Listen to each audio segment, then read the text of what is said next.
So last चीज हमने ये कॉन्जेनिटल साइटोमेगालोवायरस एपिडेमियोलॉजी क्वेश्चन देख लो इसका, ठीक है, ये हमने अटेम्प्ट कर लिया था सिलाइवा, और इसका जो है वो बजवर्ड क्या थे सवाल की, एक बजवर्ड ये था कि माइक्रोसेफेली और वेंट्रिकुलोमेगैली का होना, ठीक है। उसके बाद आपका दूसरा बजवर्ड था आपका क्या नाम है, थ्रोम्बोसाइटोपिनिया, कि ओवरऑल सारे जो भी आपके वर्टिकली ट्रांसमिटेड कॉन्जेनिटल इन्फेक्शंस हैं, एसटीआईज जो भी हैं, उनमें सब में आपके पास थ्रोम्बोसाइटोपिनिया मिलना चाहिए। उसके बाद लिवर पैल्पेबल यानी हेपेटोस्प्लेनोमेगैली, ठीक है, sorry hepatomegaly not spleno right now, okay. तो ये चीजें थोड़ा बज़वर्ड्स थी हमारे पास, और इसमें और कोई चीज थी जो हमें मिल रही हो, वेंट्रिकुलर कैल्सिफिकेशंस कहाँ चले गए? इन द पिक्चर देखिए, in the picture, okay. Congenital cytomegalovirus से लेकर पढ़ती जाओ, सुकून से मैं चाय पीऊं साथ। Okay, congenital cytomegalovirus epidemiology, most common congenital infection, transmission bodily fluid urine saliva, main risk factor, caring for young children. Caring for young children. Clinical feature: growth restriction, microcephaly, periventricular calcification, hepatosplenomegaly, and thrombocytopenia. Diagnosis: PCR testing, viral culture or of urine or saliva. That's why we picked saliva here, no? Because it's transmitted through the urine or saliva. And then treatment: antiviral therapy, valganciclovir if symptomatic. This infant has microcephaly with periventricular calcification on CT scan. Features suggestive of congenital cytomegalovirus. Cytomegalovirus infection common in children age 1 to 4, particularly those who attend daycare. And pregnant women typically acquire cytomegalovirus through contact with the body fluid, urine, saliva of infected children. Maternal infection is often asymptomatic but may present as a non-specific mild viral illness. Cytomegalovirus is then transmitted vertically from mother to fetus via placental transfer. Early first trimester primary maternal infection is associated with high infant morbidity as compared with a recurrent maternal infection or infection in late in pregnancy. So first trimester infection is more fatal. Okay, although most infected neonates are asymptomatic at birth, microcephaly with periventricular calcification and ventriculomegaly, as seen in this patient, is highly suspicious for congenital cytomegalovirus. Other clinical features include intrauterine growth restriction, hepatosplenomegaly, jaundice, and thrombocytopenia. We got everything here, just the growth restriction is not there. Other thing, hepatosplenomegaly, jaundice, thrombocytopenia present here. In addition, sensorineural hearing loss is a common sequelae that can occur in presence or absence of other symptoms. Diagnosis is typically confirmed by PCR by detection of cytomegalovirus in urine or saliva. Then other option choice A and D, toxoplasmosis can be transmitted via exposure to cat feces, either directly kitty litter or indirectly unwashed soil, contaminated fruits and vegetables. Transmission can also occur via consumption of undercooked meat from infected animal. Congenital toxoplasmosis commonly present with hydrocephalus and diffuse parenchymal calcification rather than periventricular calcification. Okay, congenital toxoplasma. One of the features is hydrocephalus and then diffuse parenchymal calcification. They are saying it's not periventricular; it's a diffuse parenchymal calcification. Okay, acha. And we got in the first aid, it's intraventricular calcification. Intracranial intraventricular calcification कैसे होगी? Ventricular होगी, सही है? Okay, intracranial and diffuse parenchymal same. हां, okay, go on. Okay, choice B, congenital syphilis result from maternal treponema pallidum infection. आप एक और छोटी चीज याद करती जाओ, ये स्टेप 1 में तंग करता था. न्यूरोसिस्टिसर्कोसिस और टॉक्सो को जो है ना वो डिफरेंशिएट करता था. न्यूरोसिस्टिसर्कोसिस की ... बहुत ज्यादा होती है, वो डिफ्यूज का भी बाप होता है, सुपर डिफ्यूज होता है, यूं समझ लो, ठीक है? चीज लाइक क्लासिफिकेशन. परफेक्ट, आगे बढ़ो. Okay, congenital syphilis results from maternal treponema pallidum infection, which is most commonly transmitted via sexual contact with a genital lesion of infected individual. Infant with congenital syphilis can have bone lesion, growth restriction, fatigue, and jaundice, but do not have microcephaly or calcification. Then choice C, Zika virus is transmitted through the bite of an infected mosquito. Congenital infection can cause microcephaly and intracerebral, not periventricular calcification. Hepatosplenomegaly is not associated with congenital Zika virus infection. Educational objective characteristic feature of congenital cytomegalovirus infection include microcephaly and periventricular calcification. Pregnant women most commonly acquire cytomegalovirus through contact with infected body fluid, saliva, and transmit the infection vertically to the fetus via placental transfer. Okay, so pregnant women, main thing is pregnant women in first trimester are more prone to this infection, and they are infected through the contact with body fluid, saliva, and transmitted infection vertically. इसमें भी difference है कि जो Zika है वो intra cerebral है, not periventricular. अच्छा, हम जो है वो तीनों को एक ही कंसीडर करते आ रहे हैं ना स्टेप 1 में। हाँ, पेरीवेंट्रिकुलर। अब हमें ये लिखना, ये मैं आपको भेज रहा हूँ उस पे व्हाट्सएप पे, कि सीएमवी का माइक्रोसेफेली पेरीवेंट्रिकुलर जो आपके लोकलाइज्ड होंगे, ठीक है। उसके बाद आपका ये जो है हाइड्रोकेफेलस या डिफ्यूज पैरेन्काइमल कैल्सिफिकेशन, जिसको हम इंट्रा सेरिब्रल भी, सॉरी इंट्रा क्रेनियल भी बोल सकते हैं, इंट्रा क्रेनियल भी बोल सकते हैं according to first aid. Okay, उसके बाद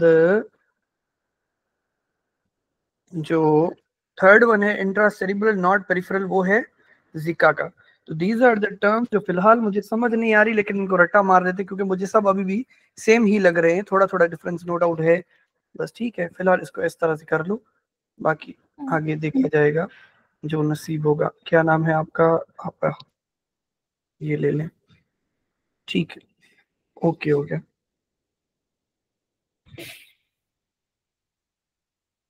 नेक्स्ट क्वेश्चन ना, वेट आप आइए, पता नहीं क्यों हो गया।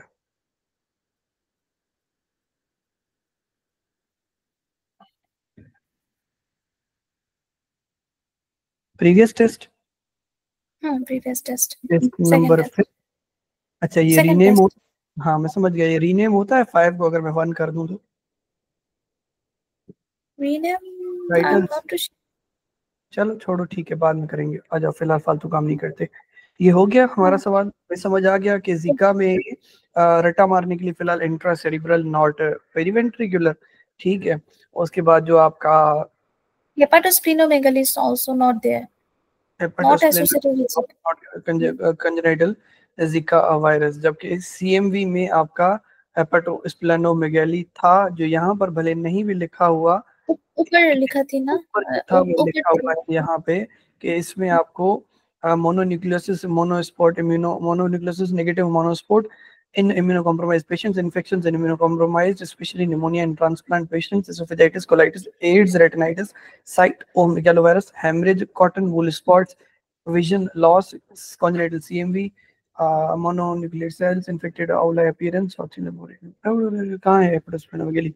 ऊपर बचा, इसमें ऊपर ये यहाँ लिखा था, ओके, कि सारे जो भी आपके टॉर्च सारे जो भी हैं उनमें ये चीजें मिलेंगी आपको, हेपेटोस्प्लेनोमेगाली, जबकि Zika is not a torch infection, Zika is infection जो कि ट्रैवल की वजह से मस्कीटो बॉर्न डिजीज है, एडीज इजिप्टी की वजह से, एडीज मस्कीटो की वजह से, फ्लेवी वायरस से Zika, hepatosplenomegaly, jaundice, thrombocytopenia, growth restriction, all these were present, जो कि हमें टॉर्च का बता रहे थे। पहली स्टेप ऑफ द क्वेश्चन यही था कि आप जब क्वेश्चन अटेम्प्ट करने जा रहे थे, आपको 4 चीजें यहाँ पर मिल रही थी, जो भी मल्टीपल चीजें थी। ग्रोथ रेस्ट्रिक्शन था कि वेट और लेंथ का 5th परसेंटाइल होना, मतलब अगर 100 बच्चे हैं तो 5वें नंबर पर, मतलब 1 2 3 4 5 में हमारा बच्चा है, उसके बाद 100 नंबर पर इज द मैक्सिमम हेल्दी बच्चा, ठीक है, मतलब वीकर मोस्ट बचा है हमारा नीचे आता है। इसी तरह से 3rd परसेंटाइल, मतलब 100 में से अगर 3 बचे हैं तो उनमें से भी कम में हमारा बच्चा आ रहा है अगर वेट के हिसाब से, तो ये ग्रोथ रेस्ट्रिक्शन को शो कर रहा है। एक चीज क्लियर हो गई। दूसरी चीज, हमें हेपेटोस्प्लेनोमेगाली यहाँ पर जॉन्डिस मिल गया, ठीक है, आपका सेकंड बज़वर्ड, क्योंकि इस सवाल की जो डायग्नोसिस थी वो मैं प्रॉपरली नहीं बना पाया था on the basis of these things, तो ये चीजें हमने अभी से याद कर लेनी है। और एक लिवर इज पैल्पेबल, हेपेटोस्प्लेनोमेगाली हमें मिल गई, थ्रोम्बोसाइटोपेनिया मिल गई। 4 चीजें मैंने ब्लू से मार्क की हुई हैं, चारों चीजें are the high yield characteristic of the torch infections, ठीक है आपा। ओके, हाँ। ओके, अब हमें पता चल गया कि ये जो सवाल है वो इन 5 कंडीशंस का है, इधर टॉक्सोगोंडाई, इधर रुबेला और साइटोमेगालोवायरस और एचआईवी, इधर हर्पीस सिम्प्लेक्स वायरस और सिफिलिस। ठीक है, हर्पीस सिम्प्लेक्स वायरस होता तो हमें वजाइकल But cell you know, I think Zika, the torch in torch, there is a O na, O नहीं means यार। other. So अच्छा that सिर्फ other, that, okay uh, that okay other thing they include Zika and some other thing, but they said that huh, search it. Okay, Zika भी torch Yeah, infection है, सही। yeah. सही, I got it. लेकिन बस ठीक है, फिर हम अपने चलो चलो जीका को भी इंक्लूड कर लो। अगली चीज जो हमें सवाल को इंटरप्रेट करनी है वो है पिक्चर। पिक्चर में हमें बस साफ दिख रहा है कि ये वेंट्रिकल्स है, वेंट्रिकल्स के सराउंडिंग में व्हाइटिश स्पेस पड़ा हुआ है, that is calcification, that is known as periventricular calcification. And periventricular calcification is the classic fancy sexy feature of cytomegalovirus periventricular. क्यों? क्योंकि बाकी जो जीका है उसका इंट्रासेरिब्रल, इंट्रासेरिब्रल का मकसद हो जाता है आपके upper portion of the brain यानी कॉर्टेक्स। ठीक है, टॉक्सो में आपको क्या मिलेगा? इंट्राक्रेनियल। अब हो सकता है कि ये बोन के नीचे मिलता हो या ओवरऑल आपको डिफ्यूज मिलता हो। मेरा दिल कर रहा है कि हम चैट जीपीटी का थोड़ा सा यूज करें, क्योंकि अदरवाइज आगे बढ़ने का मन नहीं कर रहा मेरा। चैट जीपीटी को हम यूज करेंगे और हम यहाँ How पर to लिखेंगे, differentiate these three? हाँ बस ये खुद समझ आएगा। Explain with differences clearly. चल जा सिम सिम, चल जा सिम सिम। नेट स्लो है मेरा। हाँ, जेमिनी से पूछ लेते हैं, Gemini is a good guy. Okay, cytomegalovirus में जो intracranial calcification predominant located around the ventricles periventricular also seen in basal ganglia some cystic lesions in the temporal and the frontal lobe. इसका simple याद कर लो कि cortex से नीचे हो, ventricles की सराउंडिंग में हो। कॉन्जेनिटल टॉक्सोप्लास्मोसिस में क्या है? Diffuse scattered throughout the brain parenchyma, यानी ऊपर कॉर्टेक्स में लेकिन डिफ्यूज हो, rather than the classic periventricular pattern of CMV present Zika वाला, but they are intracerebral, not specifically confined to the periventricular area. अब मुझे ये समझ नहीं आ रहा कि Zika versus toxo vent calcification, brain calcification. toxoplasma.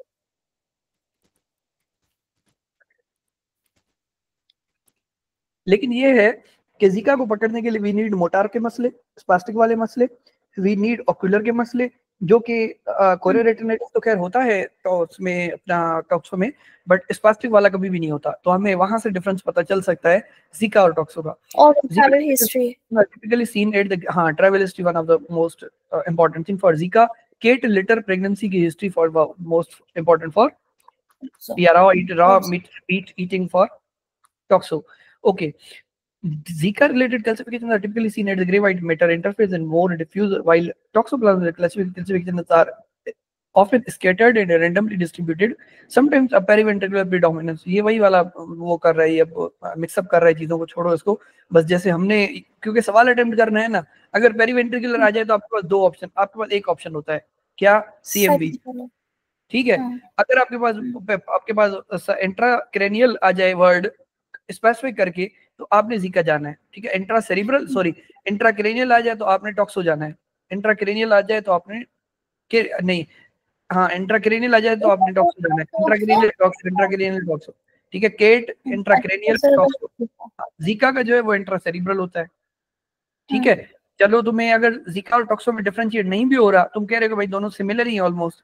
ठीक है, जीका में ट्रैवल की हिस्ट्री मिलेगी अम्मा की, जीका में आपको स्पास्टिक मसले मिलेंगे बच्चे के। ठीक है, टॉक्सो में आपको क्या मिलेगा? टॉक्सो में आपको वो चीज मिलेगी कि भाई कैट लिटर मिलेगा बस, या इंजेस्शन ऑफ कैट फीसिस, या आपके इंजेस्शन ऑफ द अंडरकुक्ड मीट। ये दो चीजें, कोई ना कोई एक तो जरूर देता है। कोई भी ऐसा सवाल है नहीं कि उसने वेग बनाया हो। आगे चलते हैं। A 9-year-old girl is brought to the clinic, दिल में अटेम्प्ट करते हैं। ठीक है, Okay.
जी आप bro.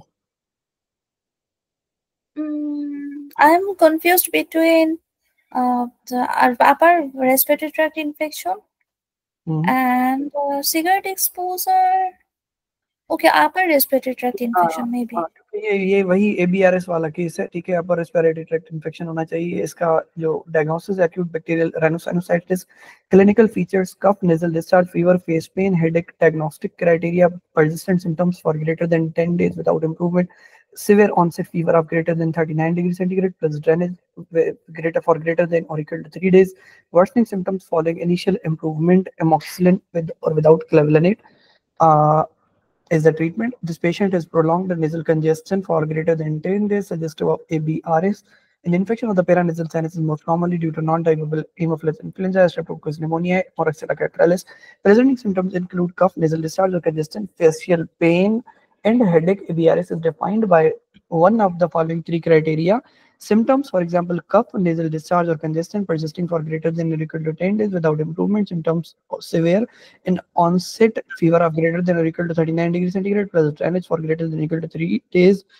Symptoms worsening following initial improvement. The most common risk factor for ABRS is viral upper respiratory tract infection. Up to 10% of the children with upper viral respiratory tract infection develops ABRS. Thickened secretions and mucosal inflammations from the upper viral infections prevent sinus drainage and impair mucociliary clearance of contaminating bacteria.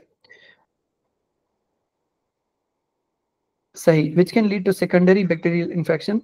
Although less common than upper respiratory tract infection, mucosal inflammation due to allergic rhinitis can predispose to ABRS. सही कि भाई वैसे तो हमने और यही पढ़ा था इस पूरे सवाल, क्योंकि पूरा सवाल हमने पहले किया हुआ है, बस सिर्फ ये लाइन चेंज है इसमें कि नॉर्मली हमने ये देखा था कि अपर वायरल रेस्पिरेटरी ट्रैक्ट इन्फेक्शन लगेगा तो म्यूकोसिलियरी एस्केलेटर खराब होगा, वहां पर बैक्टीरियल इन्फेक्शन ज्यादा लगेगा।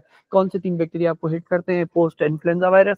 तो उसमें सबसे पहले स्ट्रेप न्यूमो अटेम्प्ट करेंगे, फिर स्ट्रेप ऑरियस अटेम्प्ट करेंगे, उसके बाद हेमोफिलस इन्फ्लुएंजा मोरेक्सिला कैटरलिस अटेम्प्ट करेंगे। अच्छा हाँ, यहाँ पर हेमोफिलस इन्फ्लुएंजा की बात क्यों कर रहे हैं? क्योंकि बच्चा है, बेबी है, उसमें हेमोफिलस इन्फ्लुएंजा का इन्फेक्शन नॉन टाइपेबल वाला ज्यादा लगता है। नॉन टाइपेबल किसे बोलते हैं? जिसके बाद एनकैप्सुलेट नहीं होता, कैप्सूल नहीं होता। अच्छा, कैप्सूल ना होने से क्या नुकसान होता है कि उनके अगेंस्ट हमने वैक्सीन अभी तक बनाई नहीं है, तो जिनके अगेंस्ट वैक्सीन बना ली वो तो इतने ज्यादा नहीं होते, उसमें स्ट्रेप न्यूमो भी आ जाता है जिसकी वैक्सीन बन चुकी है, नजरिया मेनिंजाइटिस भी आ जाएगा जिसकी वैक्सीन बन चुकी है। हालांकि एन मेनिंजाइटिस करवाता है, निमोनिया नहीं करवाता, या कोल्ड फ्लू वाली चीजें नहीं करवाता। खैर, अल्टीमेटली आगे बढ़ते हुए हमें ये पता लग रहा है कि diagnosis is usually clinical in the first line treatment in the amoxicillin with or without clavulanate. फराटे वाली चीजें याद करनी है। इंपॉर्टेंट चीज यहाँ पर ये थी कि अब या तो अपर आरटीआई जो आपका था, वायरल आरटीआई था, वो आपको या तो करवा सकता है ये वाला super infection of the bacteria ABRS की डायग्नोसिस के साथ, या एलर्जिक राइनाइटिस, क्योंकि अब एलर्जिक राइनाइटिस में म्यूकोजल इन्फ्लेमेशन होता है तो वहां पर भी आपका कोई बैक्टीरिया आके सेट कर सकता है।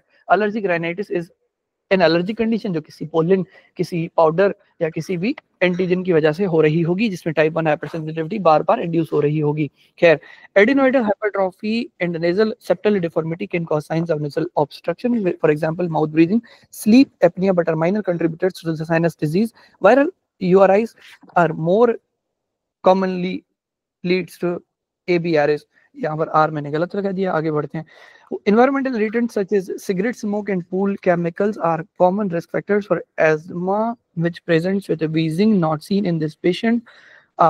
Environmental irritants can induce mucosal inflammation and leads to sinusitis, but are less commonly implicated than upper Then viral upper respiratory tract infections. ठीक है, okay, उसको छोड़ दो, बस आगे पढ़ो.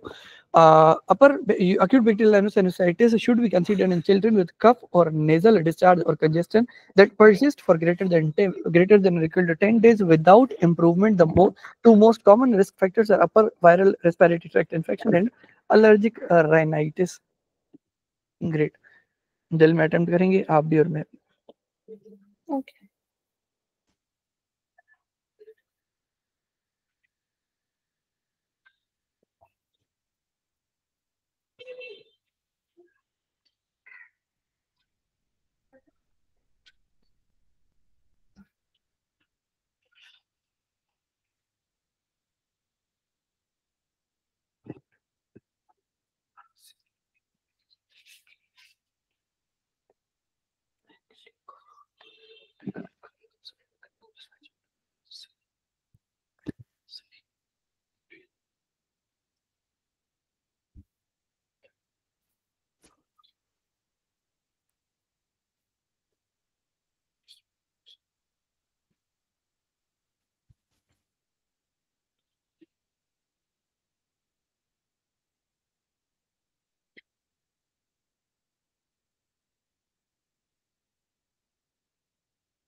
जी आप ब्रो.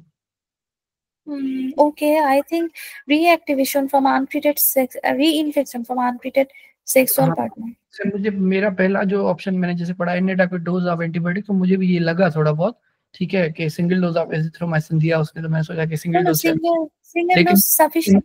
हाँ वो मुझे सफिशिएंट का मुझे नहीं पता था, लेकिन फिर मैंने ये सोचा कि यार रिजॉल्व हो रहा है तो ठीक है, और कंप्लीटली उसने एम्फसाइज करके लिखा हुआ है, तो रीइंफेक्शन होना चाहिए from the untreated sexual partner. इसकी जो वाइफ है उसको ट्रीट करना पड़ेगा, और एसटीडीज का सबसे बड़ा मैनेजमेंट यही होता है कि आप पूछते हो और भले फीमेल पेशेंट हो तो उससे पूछते हो कि आपके मल्टीपल सेक्सुअल पार्टनर्स तो नहीं है, या अगर आपका सेक्सुअल पार्टनर है तो क्या उसको आपने ट्रीट करवाया या नहीं करवाया. ये हिस्ट्री टेकिंग में वो नहीं हम करते थे थर्ड फोर्थ ईयर में, उसमें इंपॉर्टेंट होता था.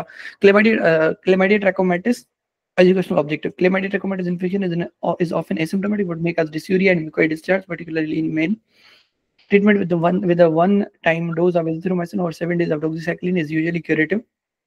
Okay. या तो एक आप एजिथ्रोमाइसिन दो, या तो आप 7 days डॉक्सी दो.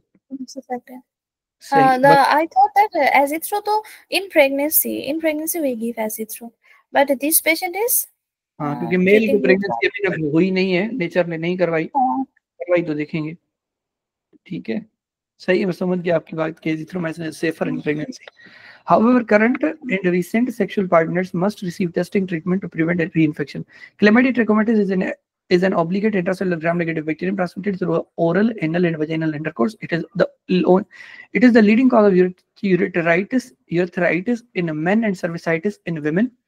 Dysuria and mucopurulent watery urethral discharges are common, but up to 50% of the cases in men are asymptomatic. Microscopic examination of the discharge will reveal leukocytes but no organisms, because the chlamydia does not have sufficient peptidoglycan in the cell wall due to take up Gramstin, reduced muramic acid. ऐसे ही है ना, इसका यही लिखा हुआ था book में. खैर देखते हैं उसको. Diagnostic confirmation required nucleic acid amplification, testing of a swab from the site of infection, urine, vaginal, endocervical, anal. Patients with chlamydia urethritis are treated with a single dose of oral azithromycin or 7 doses of oral doxycycline. All the patients with trachomatis infection should inform current and recent sexual partners so that they can get tested and treated. Reinfection is common. A single dose of azithromycin cures trachomatis urethritis in most patients, but it is usually given in office to ensure compliance. A 7-day course of oral doxycycline can be also used Because this patient's symptoms resolved completely following azithromycin treatment, incorrect dosing and microbial resistance to azithromycin are unlikely. Most recurrent infections arise from sexual contact with an untreated partner. Herpes simplex infection may reactivate and may cause genital vesicular skin lesions. Urethritis may occur but is far less common than skin manifestations and much rarer than gonococcal or chlamydial urethritis. C. Trachomatis and Neisseria gonorrhea cause most cases of infectious urethritis in men. Uh, although NAAT is required to diagnose C. trachomatis infection, urethral swab gram stain can quickly diagnose gonococcal urethritis. Intracellular gram-negative diplococci. This patient's gram stain showed leukocytes without organisms, which indicates non-gonococcal urethritis. Therefore, he was treated empirically for chlamydia with azithromycin. Because his symptoms resolved completely with treatment, concurrent untreated infection is unlikely. Okay, good. ठीक है, आगे चलो. दिल में attempt. Okay.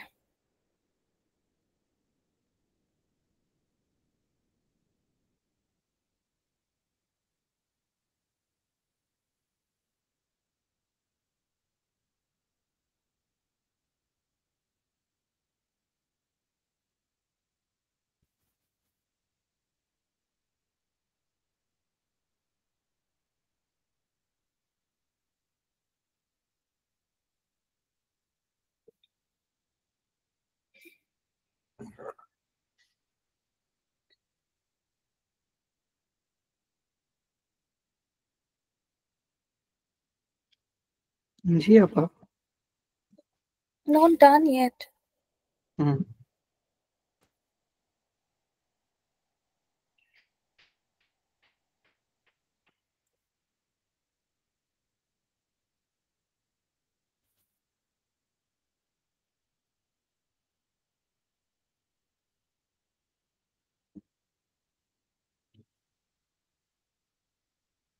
Okay. Maybe this one. क्या attempt कर रही हो? There is a auricular lymphadenopathy. Other thing is common for everyone. Maculopapular rash and the joint pain. They are very common. Because of that auricular lymphadenopathy, I thought it's rubella. मेरा दिल भी rubella पर बाद में गया था. ठीक है, जब मैंने आपको बोला ना कि आपने अटेम्प्ट कर लिया, तो उसके बाद मेरा मूड हुआ इस पे रुबेला पे, बट मैंने तो गलत अटेम्प्ट किया है. खैर, इसमें रुबेला होना चाहिए, मुझे भी लग रहा है. ठीक है, मैंने जब उसको रीथिंक किया तो पंखे की आवाज तो नहीं आ रही पीछे से? नो. ओके. खैर, मैंने तो इसमें सिफिलिस सोचा था, बट रुबेला इसमें सही होगा, मैं समझ गया, क्योंकि जो पोस्ट ऑरिकुलर लिम्फेडेनोपैथी वो इसी का फीचर है, क्लासिक फैंसी फीचर है इसका. ठीक है, बाकी चीजें सब में मिल सकती हैं. और एक और चीज थी जो अपने पास बुक में लिखा है कि जो स्पेयर वाली चीज कि हाँ स्पेयर द पाम, उसमें हमारे पास 3 लिखे हुए हैं. सिफिलिस, अच्छा, the practice spare the palm and soul is for everyone. Everyone spare the palm and soul. Very few involve the palm and soul. Syphilis involve the palm and soul. Then the rickettsia involve the palm and soul. And there is some other bacteria. But other than these 3, everyone is involving the spare the palm. ये देखो, palm and soul rash in seen in Coxsackie infection, hand foot disease, Rocky Mountain spotted fever, and second is and this Rocky Mountain. These 3, just these 3. असल में बाकी सब में spare होता है, just these 3 में जो है वो इन्वॉल्व होता है. सही. तो इट वाज, मैंने उल्टा याद किया हुआ है इसको, या उल्टा मैंने इसको ग्रैब किया. ओके, लाइक मैंने इसको उल्टा याद किया हुआ था. चलो, बस जो 3 है कॉक्सिकी ए, आरएमएसएफ और आपका जो अपना सिफिलिस है, उसमें इन्वॉल्व होते हैं आपके पाम एंड सोल. बाकी सब में जो है स्पेयर होते हैं. ठीक है, तो स्पेयर होने वालों में बाकी सब में जो एक क्लासिक सेक्सी फीचर थी इसकी, वो क्या थी? पोस्ट ऑरिकुलर लिम्फेडेनोपैथी, जो हमें रुबेला में दिखी थी. Congenital sensory neuronal hearing loss, cataract, patent ductus arteriosus. हाँ ठीक है, ये सब कॉन्जेनिटल मसले होते हैं. और जो मतलब अगर अम्मा होगी तो उसके बच्चे को मसले होते हैं. यहाँ पर अम्मा नहीं, यहाँ पर मतलब लड़की को खुद हो रहा था. हालांकि वो 16 साल की है, बट अगर उसको खुद कोई चीज हो रही है तो हमें उस पर focus. Okay, it is like अम्मा को मसले हो रहे हैं, ठीक है, हालांकि वो अम्मा नहीं है, बट हमें इस तरह से याद रख लेना चाहिए। Sensory neural hearing loss, cataract और पेटेंट डक्टस आर्टेरियोसिस, इसको मैं ऐसे याद करता था कि रूबी एक लड़की है जो बहुत खूबसूरत है, तो मेरी आंखें खराब हो जाती हैं उसको देख देख के, और उसकी बातें जो बड़ी प्यारी होती, सुन सुन के कान खराब हो गए, और दिल तो वैसे उसने मेरा चुरा लिया है, दैट इज पेटेंट डक्टस, ठीक है। तो ये ऐसे याद करता था कि छोटे बेबी के साथ ये सारे मसले हो रहे। ओके, पेडोफिलिया नहीं आपा ये ना करो, सॉरी, रिकॉर्डिंग हो रही है, ओके सॉरी। करते आपा मरवाओगी तो मुझे, मैं गरीब बंदा हूँ बहुत, ठीक है चलो। ओके, चिल्ड्रन जो है वो आपका फीवर और सेफलोकाउडल स्प्रेड ऑफ मैक्यूलोपैपुलर रैश, ठीक है, सेम एज चिल्ड्रन और एडोलिसेंट्स, प्लस आर्थ्रेल्जिया और आर्थराइटिस जो है वो आपको मिल सकता है इन केस ऑफ अडल्टिस। अल्लाह, ये पंखा क्यों नहीं चल रहा मेरा?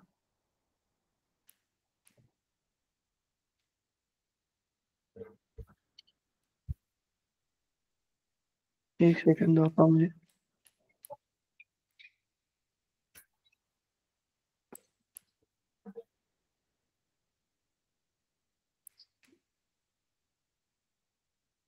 खैर छोड़, बाहर में आगे चलो, ठीक है। डायग्नोसिस सीरोलॉजी करते हैं, प्रिवेंशन में लाइव एटेन्यूएटेड रूबेला वैक्सीन लगा दो। Unimmunized patients with has a rash. This unimmunized patient has a rash with cephalocaudal localized lymphadenopathy and arthralgia findings consistent with rubella infection. Rubella is no longer endemic in the United States due to widespread vaccination, but sporadic or imported cases do occur. सही, तो ये अनइम्यूनाइज्ड थी, ये mentioned था ऊपर कि इसकी immunity, इसके वैक्सीनेशंस नहीं हुए। no, हाँ, he had received no vaccine. अच्छा, हाँ।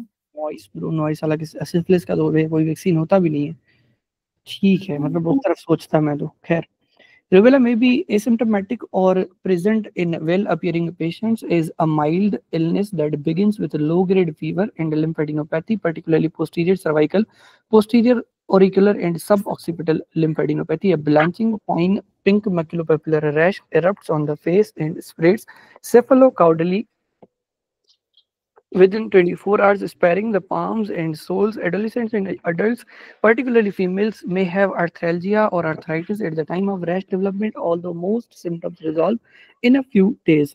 Joint pain can last up to a month. In contrast to uncomplicated course seen in most children and adults, prenatal infection, particularly in the first trimester, can cause miscarriage, stillbirth, or congenital rubella syndrome. Therefore, vaccination with the live attenuated measles, mumps, and rubella to prevent community spread of infection. Okay, rubella is mild illness that presents with low-grade fever, a maculopapular rash with cephalocaudal spread in posterior auricular and suboccipital lymphadenopathy. Adolescents and adults, especially females, may also have arthralgia or arthritis that can persist after the rash resolves. Okay, fever and posterior cervical lymphadenopathy are features of infectious mononucleosis due to Epstein-Barr virus, but exudative pharyngitis is typically most prominent manifestation. ठीक है, EBV की जो typical जो वो होनी चाहिए, एक fancy feature होना चाहिए, दैट इज एक्सुडेटिव फेरेंजाइटिस, सही है। हाँ, एक्सुडेटिव फेरेंजाइटिस जिसमें आपको एक्सुडेट मिले, जिसमें आपको पस मिले, kind of. In addition, maculopapular rash is less common unless there is a history of beta-lactam antibiotic administration. अब ये तुमने याद करना है कि EBV वाले पेशेंट में अगर हम पेनिसिलिन देते हैं तो उसको रैशेस होते हैं, ठीक है। Although measles cause a rash, और तुम्हें ये भी याद होना चाहिए कि EBV पॉजिटिव मोनोस्पॉट टेस्ट देता है, मतलब घोड़े की जो एंटीबॉडीज होती हैं या शीप की जो एंटीबॉडीज होती हैं, अगर उन एंटीबॉडीज को हम ह्यूमन ब्लड के साथ मिक्स करते हैं पेट्री डिश में या उस पे स्लाइड पे, तो वो टूटती है शायद, ठीक है। इसका मकसद ये होता है कि शीप की जो एंटीबॉडीज हैं वो रिएक्ट कर रही हैं किसी खास एंटीबॉडी या एंटीजन के जो आपकी बॉडी में प्रेजेंट है। दैट मींस इम्यूनिटी के साथ इसका कोई पुराना रिश्ता नाता है तो आप वहां से पेनिसिलिन वाला रिएक्शन याद कर सकते हो। ऑल्दो मीजल्स का और पेनिसिलिन कैसे जनरेट करती है इम्यून को, एक तो हेप्टेन वाला कॉन्सेप्ट मैंने उस दिन आपको बताया था, ठीक है। दूसरा वो टाइप 1 हाइपर सेंसिटिविटी भी करवा सकती है। आगे बढ़ते हैं। Although measles causes a rash with staphylococcal spread, it classically presents with high fever greater than 40 degree centigrade and a prodrome, यानी डिजीज होने से पहले triple CCC, cough coryza conjunctivitis, patients are ill appearing unlike the girl and arthralgia is not seen in the measles.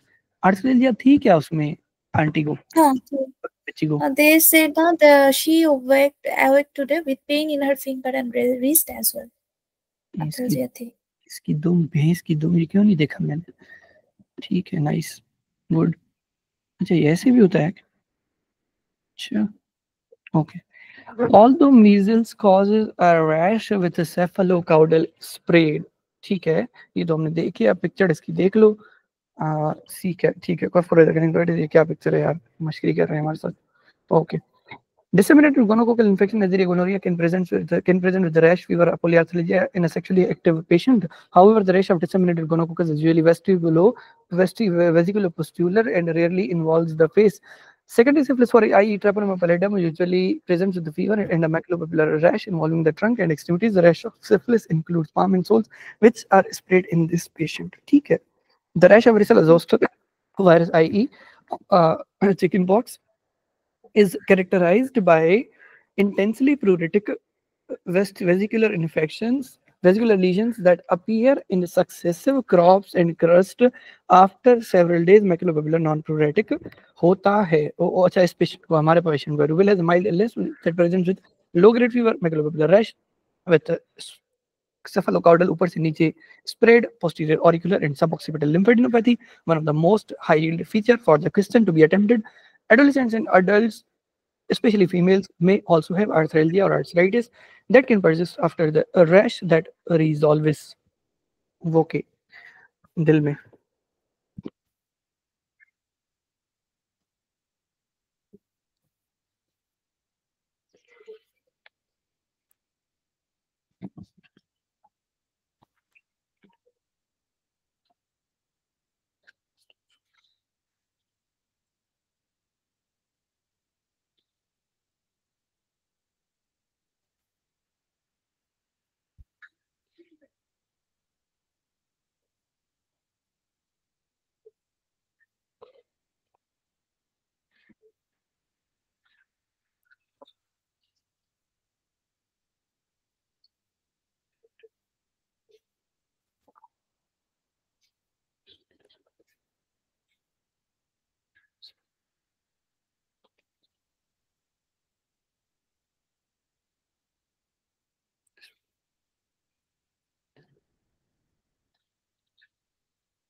जी आपका। हाँ, तो ये तो एक ओशियन का हिस्ट्री दे रही है, सो आई थिंक वीडियो वालिफिकस। हाँ, मसला ये है कि मुझे जैसे फॉर सपोज ना, अभी जो मैंने अब अटेम्प्ट किया वो भी यही अटेम्प्ट किया, विब्रो वल्लिफिकस, लेकिन with the help of diagnosis of exclusion, क्योंकि मुझे नहीं पता था कि ओशियन की हिस्ट्री में विब्रो वल्लिफिकस होना चाहिए नहीं होना चाहिए। लेकिन मेरी जो नॉलेज काम कर रही थी, जस्ट सवाल अटेम्प्ट करें, अगर फॉर सपोज एग्जाम में भी हमें सवाल नहीं आता तो कैसे अटेम्प्ट करें, ठीक है, इस चीज की मैं वो कर In step one, before we get a question about this review magnificus, a person is walking on a sea beach. नहीं बताओ, नहीं बताओ, मैं समझ गया, वो असल में सवाल खराब हो जाएगा, ठीक है, मतलब बायस हो जाएगा सवाल, ऑलरेडी की पता है तो क्या फायदा, समझ रही हो? Okay, okay. खैर, मैंने ये सोचा इस सवाल में कि यार इसकी जो कंडीशन है वो बहुत ज्यादा एक्सटेंसिवली खराब है, पहली बात ये हाँ, ओशियन वाली बात मुझे, हाँ ओशियन वाली बात मुझे, ओशियन से मुझे एक चीज याद आ रही थी, यर्सीनिया पेस्टिस वाला, लेकिन वो स्विमिंग पूल में होता है, ठीक है, वो रेड यूरिन से होता है, ठीक है, लेकिन उसका ऑप्शन यहाँ पर था नहीं। मैंने और भी कोई ओशियन में था जो मुझे याद आ रहा था, जो हिस्टामिन वाला नहीं होता, जो पढ़ते हैं हम लोग, जो हिस्टामिन, जो टॉक्सिन होता है, जो हिस्टामिन बहुत ज्यादा रिलीज, खैर उसको छोड़ो, तो एक वो भी DDI अरेंजमेंट। बस ये तो हो रही थी विब्रियो मॉलिफिकस के साथ आयरन का कोई रिलेशन है, तो मे बी फेराटिन लेवल का कुछ रिलेशन है। he stopped bleeding using direct pressure, washed with antiseptic, उसके बाद इसके राइट फुट में पेन होने लगा, ठीक है। अब ये जो फीचर्स हैं, बोन की इन्वॉल्वमेंट, इतना ज्यादा pain, fever, rigor, hereditary hemochromatosis उसको डायग्नोस हुई है फॉर सपोज, ठीक है, टेम्परेचर बहुत ज्यादा, प्रेशर कम, weight hereditary hemochromatosis, submarine environment, then always go with Vibrio malificus. Yeah, मैं यही बात कर रही थी। High ferritin, high iron level is preferable for this Vibrio malificus. ये तुम्हारे तो नॉलेज में था ना आपा, ये मेरे तो नॉलेज में नहीं था ना, मैं वो बात कर रहा हूँ, अगर नॉलेज में ना हो तो क्या करें, ठीक है। अभी तो तुम चलो बताने के लिए बैठी हो, वहां पर मुझे कौन बताएगा। खैर मैंने ये सोचा इसमें कि क्योंकि कंडीशन बहुत ज्यादा वर्सेंड है, तो ये आपका स्टेफ ऑरियस और स्ट्रेप्टोकोकाइनोजेनी ऐसी प्रेजेंटेशन नहीं देते, इतनी ज्यादा खतरनाक प्रेजेंटेशन, ठीक है, और ओशियंस का वास्ता नहीं है। पोस्टेरिला मल्टोसा कुत्तों से होता है, या उससे होता है आपका क्या नाम है, कैट से और डॉग से होता है, ठीक है। टॉक्सोकारा के पोस्टेरिला जो कैनिस था, खैर ये कुत्तों से होता है, मुझे याद आ रहा है, ठीक है, तो कुत्ते का कोई यहाँ पर जिक्र था नहीं। सीडोमोनास ओरिजिनोसा स्प्यूटम का मसला आता है, रेस्पिरेटरी प्रॉब्लम्स आती हैं, और some greenish sputum और greenish thing, greenish discharge। बिल्कुल। विब्रियो वल्निफिकस एक होता है, विब्रियो कॉलरा, दूसरा होता है वल्निफिकस।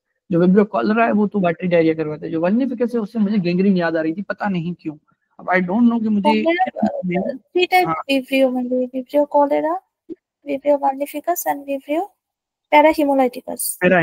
ठीक है, पैराहिमोलाइटिकस जो है वो आपकी वो करवाता है, क्या नाम है, गैस्ट्रोएंटेराइटिस, ब्लडी डायरिया करवाता है।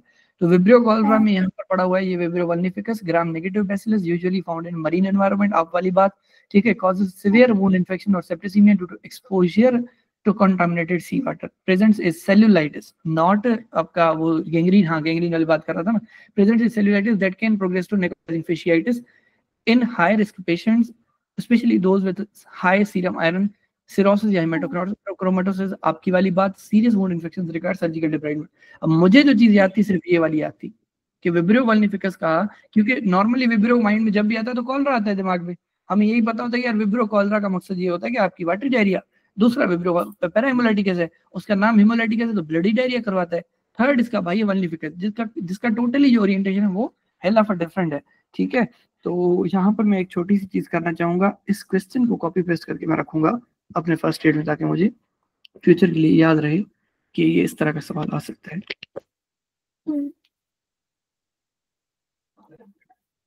मैं तो ये कहता हूँ कि आप हफ्ते में एक दिन हो जिसमें कम एक मॉड्यूल हम फर्स्ट एड का फिर से रिवाइज करें सारा, जल्दी जल्दी रैपिड रिवीजन में। ओके, देखेंगे आगे चल के आंसर विब्रियो वल्निफिकस, क्योंकि ये सवाल मैं पहली दफा देख रहा हूँ। मे बी ये भी है कि मैंने जो यूवर्ल्ड का स्टेप 1 का यूवर्ल्ड था अपना इन्फेक्शियस, वो इतना ज्यादा नहीं किया था क्योंकि मेरी ग्रिप थी ऑलरेडी इस पे इन्फेक्शियस पे उस टाइम पे, लाइक मैंने वो एक शायद किसी पीडीएफ से किया था या कुछ और किया था, चक्कर मुझे याद नहीं है। खैर जो भी है, विब्रियो वल्निफिकस हो गया, सही है, ठीक। विब्रियो वल्निफिकस मतलब मैंने इसको एक्सक्लूड किया, वही बता रहा था, सीडोमोनास ओरिजिनोसा नहीं होगा, ये नहीं होगा, ये नहीं होगा, मल्टोसिडा कुत्तों से होता है, पहले देख लेते हैं मल्टोसिडा किससे होता है। Hospital infection can be typically associated with dog or cat bites or scratches, may cause rapid onset cellulitis, necrotizing fasciitis. The patient developed a wound infection shortly after sustaining injury while sailing, making V. vulnificus more likely. अगर यही case कुत्ते के काटने से हो रहा होता तो Posterella multocida was the best option to be attempted.